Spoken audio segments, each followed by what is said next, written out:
puis j'ai plus rien à dire après tout ce que tu as raconté. Je suis très ému.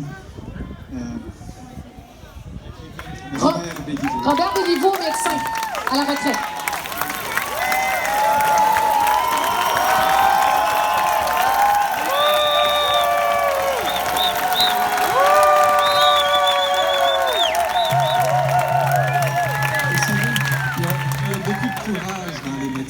Il y a aussi beaucoup de peur.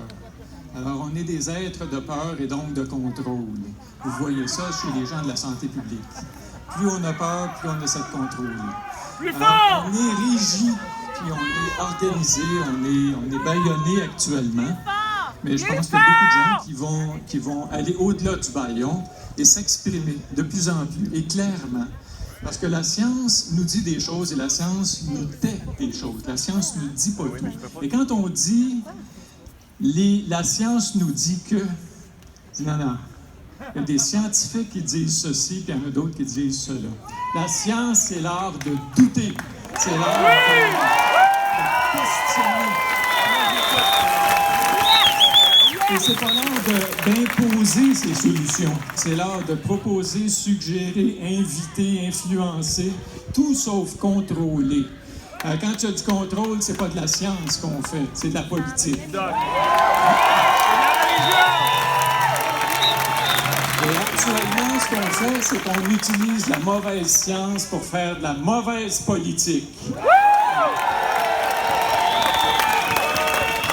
Je vais tout de suite dire que je ne fais pas partie des complotistes, des pro-masques, des anti-masques, des pro-vaccins, des anti-vaccins. Je regarde à chaque fois ce qui se passe, les données, les risques, les avantages, les inconvénients, et je me fais une tête. Et j'attends. Et je me méfie grandement de ce vaccin qui s'en vient, et dans lequel on a imaginé une solution providentielle qui va régler tous les problèmes. Et il y a des bonnes chances que ce soit réglé au moment où le vaccin va apparaître. Alors, il y a plusieurs personnes qui prédisent qu'il n'y aura pas de deuxième vague. Donc, j'ai été médecin de famille pendant 25 ans. J'ai animé des ateliers de réduction de stress basés sur la pratique de la pleine conscience au Centre EPIC à l'Institut de cardiologie de Montréal. Juste pour vous dire que ce que je veux, c'est niveler le terrain de la relation. Dire, redonner le pouvoir là où il devrait appartenir, c'est-à-dire aux individus.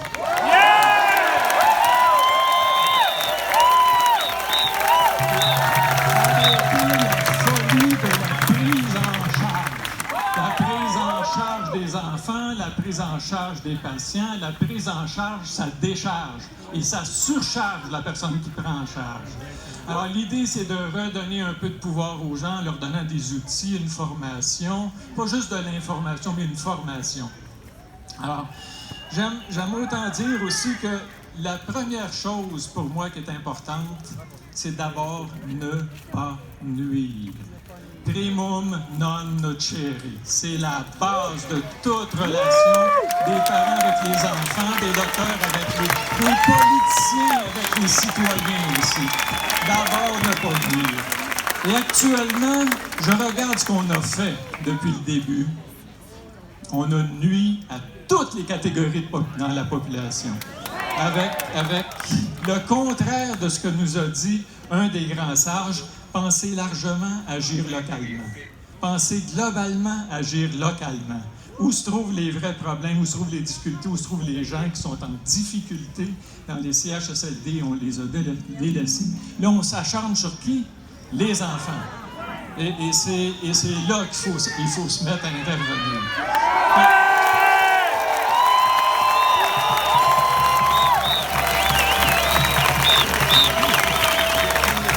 Comment faire confiance? C'est la base de toute relation. Et je suis ici, je vois des gens, je suis un être de rencontre. Et il y a de la rencontre ici, il y a de l'humain, il y a de l'humanité, il y a de la liberté, il y a de l'espoir. Des fois, je suis tout seul chez moi, puis je désespère. Puis quand je rencontre une foule comme celle-là, ça redonne de l'espoir. Merci d'être là. Et merci aux organisateurs aussi. Alors, ce qu'on nous invite à faire, c'est polariser, juger. ceux qui ne pensent pas comme nous autres ou qui n'agissent pas comme nous autres, ceux qui portent un masque alors qu'on ne devrait pas en porter, ceux qui n'en portent pas alors qu'on devrait en porter. Il faut arrêter le jugement. C'est les uns envers les autres, de polariser. Il faut dépolariser. Apprendre à ne pas juger, comprendre les gens qui en portent, comprendre les gens qui n'en portent pas, pour des raisons qui leur appartiennent, respecter les choix, les libertés des gens de se définir, et que ceux qui ont besoin de se protéger se protègent. Et à partir du moment où on imagine que tout le monde est un porteur potentiel de quelque chose, parce que c'est un asymptomatique ou un pré-symptomatique, tout le monde devient un ennemi. Et c'est extraordinairement pathologique de créer des relations basées sur la peur, sur la méfiance, sur l'inquiétude.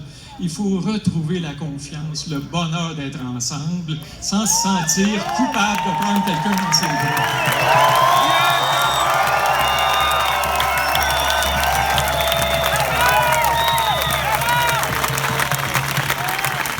Alors, si vous voulez de la science, je n'ai pas besoin de vous en dire bien long. Là. Vous avez juste à aller sur le site de l'INSPQ, l'Institut national de santé publique. Vous allez avoir tout ça. Mais si vous voulez un tout petit résumé, je vais vous faire ça assez rapidement. Le 6 avril, il y avait des 792 cas positifs, cas détectés sur 4805 tests. Il y avait 16,5 % des gens testés qui étaient positifs. Aujourd'hui, au moment où on se parle, il y a eu 76 cas, le 19 août, il y a eu 76 cas détectés sur 17 062 personnes.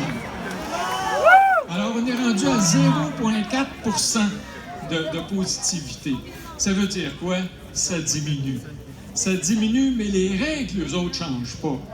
Et on est toujours dans l'urgence sanitaire, alors qu'il meurt une personne par jour à peu près, 1 à 2 personnes par jour depuis 1 mois.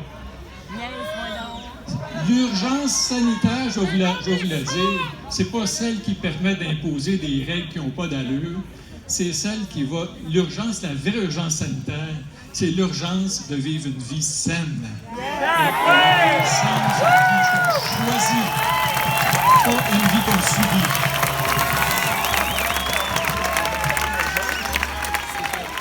Bon, je vais finir, là, dire la science, elle nous dit bien des choses, puis il y a des choses qu'elle ne nous dit pas. Il y a des choses qui ne se...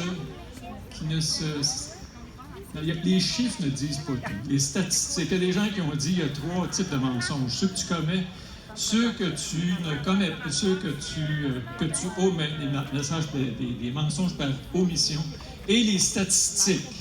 Alors, les statistiques, on peut faire dire aux statistiques à peu près tout ce qu'on veut. Mais il y a des statistiques qui ne mentent pas. Celles que j'ai dit là, il y a quelques instants, ça ne ment pas.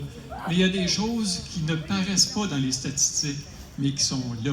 J'en ai rencontré des jeunes filles, des jeunes hommes, qui étaient très bien avant l'espace COVID qu'on vit depuis 6 mois à peu près. Et je les ai vus, là, la détresse que j'ai rencontrée.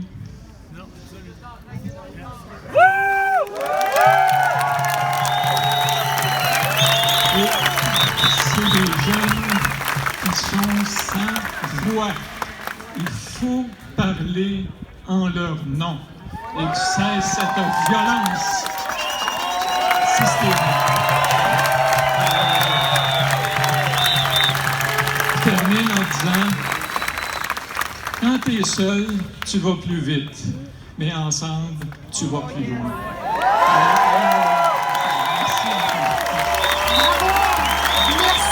Merci beaucoup, Dr. Béliveau. Merci.